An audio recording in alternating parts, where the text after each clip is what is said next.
ایک جرنلسٹ نے ڈیبیٹ کے بعد مجھ سے آ کر یہ پوچھا کہ یہ جو ڈیبیٹ ہوئی ہے اس کا آپ کیا فائدہ دیکھتے ہیں؟ تو میں نے اس سے یہ کہا کہ کم سے کم انڈیا میں یہ پیغام بڑی مضبوطی کے ساتھ گیا ہے کہ اکیڈمک ماحول میں ان سینسٹیو موضوعات کے اوپر گفتگو ہو سکتی ہے.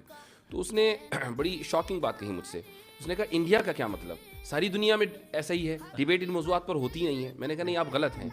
یورپ میں، امریکہ میں، دنیا کے اکثر ممالک میں ان موضوعات کے اوپر ڈیبیٹس ہوتی ہیں، بڑے ہی اکیڈمک ماحول میں گفتگو ہوتی ہے، دونوں طرف سے دلائل آتے ہیں، اور الحمدللہ ہم حق کا جو مقدمہ ہے وہ بڑے واضح انداز سے پیش کرتے ہیں.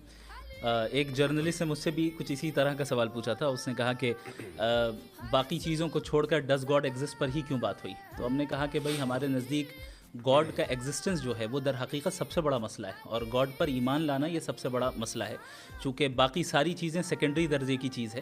ہمارے لیے، ہم اس دنیا میں آئے ہیں، ہماری زندگی کا پرپس جو ہے وہ اللہ کو راضی کرنا ہے، اللہ کی اطاعت کرنا.